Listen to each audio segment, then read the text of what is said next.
Pernah makan seblak nggak? Pernah. Pertanyaannya sehat ya nih, soalnya isi seblak kan kerupuk doang loh. Modalnya kerupuk doang. Sebenarnya kadar gizinya kan dikit banget di kerupuknya ya, cuma tepung doang. Tapi umumnya seblak itu dibuat dengan minyaknya rada banyak, ya kan? Terus pedesnya luar biasa. Ditambahin pakai ada bakso-baksoan, ada sosis-sosisan, dumpling-dumplingan dah. Nah, bakso dan sosis yang udah jadi itu kategorinya makanan olahan. Macem-macem lah tambahan-tambahannya itu yang mungkin bisa berpotensi menyebabkan gangguan kesehatan. Kalau sekali-kali sebenarnya sih nggak terlalu berbahaya. Sekali-kali itu berapa? Ya, boleh jangan sebulan sekali lah. Miskin zat gizi, tinggi garam, tinggi gula, tinggi lemak, rendah serat, rendah protein gitu. Itu akan menyebabkan orang yang makan mengalami gangguan gizi. Orangnya akan mengalami kegemukan, gangguan metabolisme gitu ya, bisa sampai ke kolesterolnya atau bisa misal iya sampai kolesterol bisa.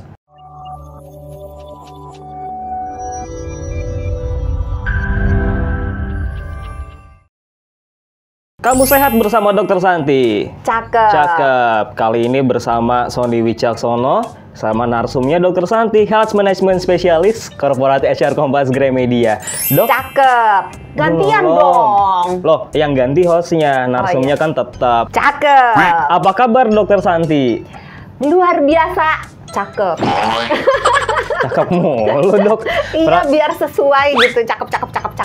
Biar ganteng, biar sayanya ganteng, dokternya cantik, biar sehat juga, biar makanan. Sapa dulu yang cakep yang nonton. Oh iya, halo sahabat Sonora, kenalin nih ada saya Sony Wicaksono nih. Biasanya cuma siaran aja sama Dokter Santi. Iya. Sekarang nampil di YouTube juga ya. Sekarang kamu sehat, bakalan ngebahas soal makanan yang nggak sehat.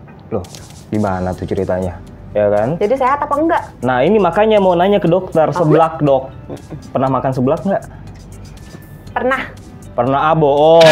Kapan coba makan seblak? Hah? Saya tanya. Dibikinin sama Mbak Retno. Mbak Retno, hai, makasih loh seblaknya. Mbak Retno siapa ya dok? Mbak Retno di Poli. Poliklinik Gramedia. Oh pernah makan seblak. Pernah. Rasanya gimana?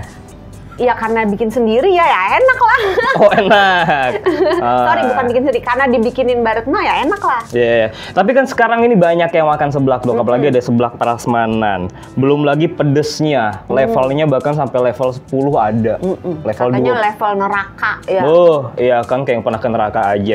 Katanya pedes banget. Nah itu dia. Tapi pertanyaannya sehat dia nih, soalnya isi seblak kan kerupuk doang loh. Kata siapa?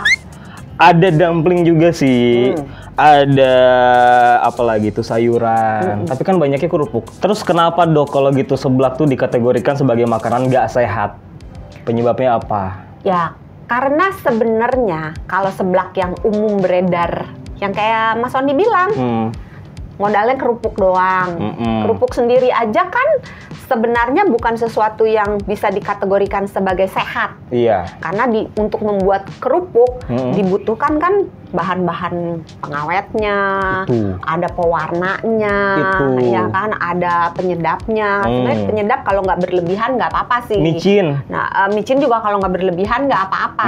Tapi kan bahan-bahan yang ada di dalam kerupuk itu sendiri tidak semuanya bahan-bahan yang baik, dan sebenarnya kadar gizinya kan dikit banget di kerupuknya ya, cuma tepung doang gitu. Terus kalaupun ada ikannya dikit banget cuma gitu sejuil, kan ya, cuil doang, atau malah cuma bebauan ikan doang, tapi sebenarnya ikannya sendiri belum tentu ada di dalam kerupuknya.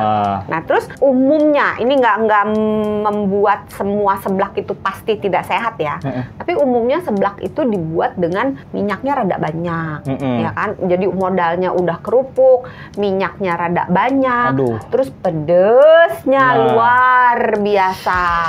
Terus lagi ditambahin pakai macam-macam tuh. Ada bakso-baksoan, ada sosis-sosisan, dumpling-dumplingan dah. Sosis bakso yang di dalam umumnya ditemukan di dalam seblak, biasanya kan yang beli jadi, bukan yang ibu kita bikin sendiri, daging digiling terus dibikin bakso gitu kan. Biasanya bakso udah jadi. Nah, bakso dan sosis yang udah jadi itu kategorinya makanan olahan. Sama kayak kerupuk, ada bahan tambahannya, ada pewarnanya, pengentalnya, ada pengawetnya, ada pengenyalnya. Nah, bahan-bahan kimia yang ditambahkan untuk membuat si bakso, si sosis, macam-macam lah tambahan-tambahannya itu yang mungkin bisa berpotensi menyebabkan gangguan kesehatan. Habis kan enak. Tadi garam sama micinnya kan biasanya banyak ya.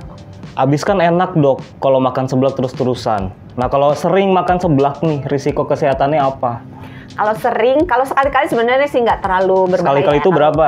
Sekali sehari? Sekali setahun lah gitu. Kejem banget dokter Santi, sekali setahun.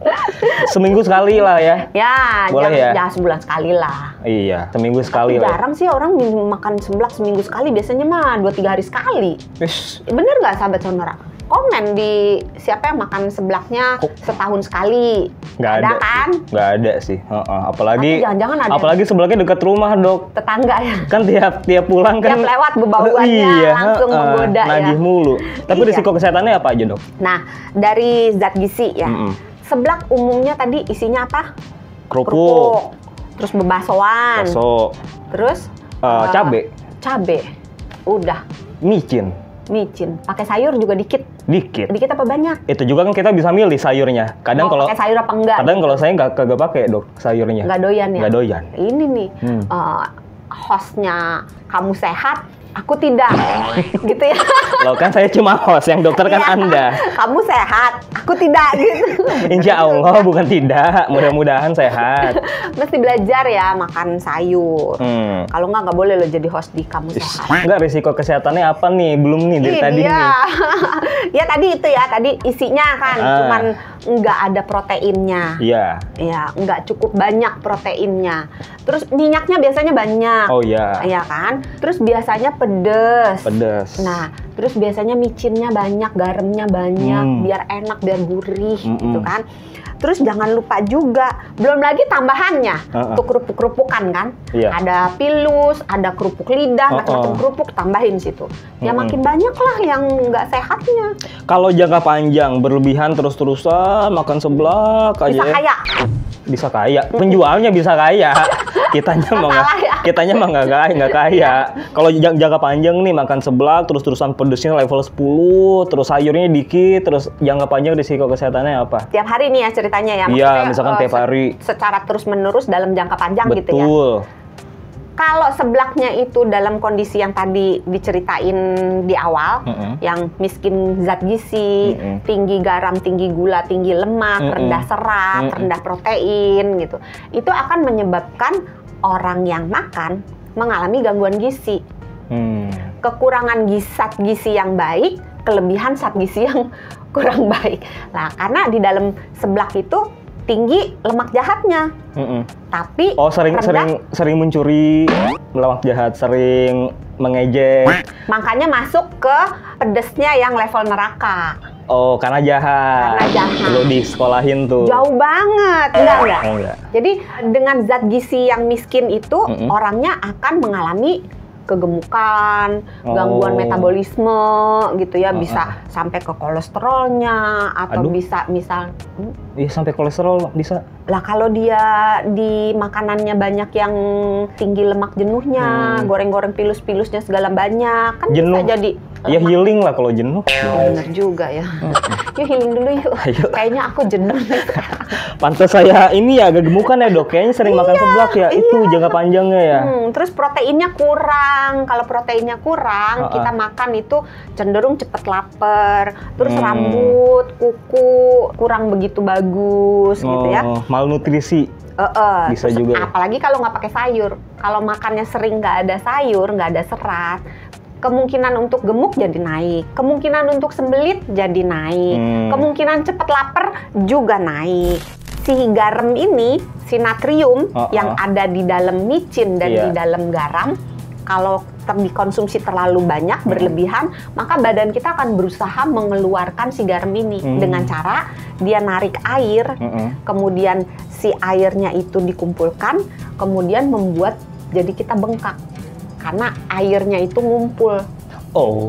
Airnya itu dikumpulin dalam upaya badan kita untuk membuang si air itu, akan menarik si garamnya, dibuang melalui urin. Jadi orangnya akan pipis-pipis terus. Maka haus melulu. Iya. Makanya kalau kita makan yang micinnya banyak atau garamnya banyak, keasinan. Atau pedes juga bisa ya, pedesnya banyak.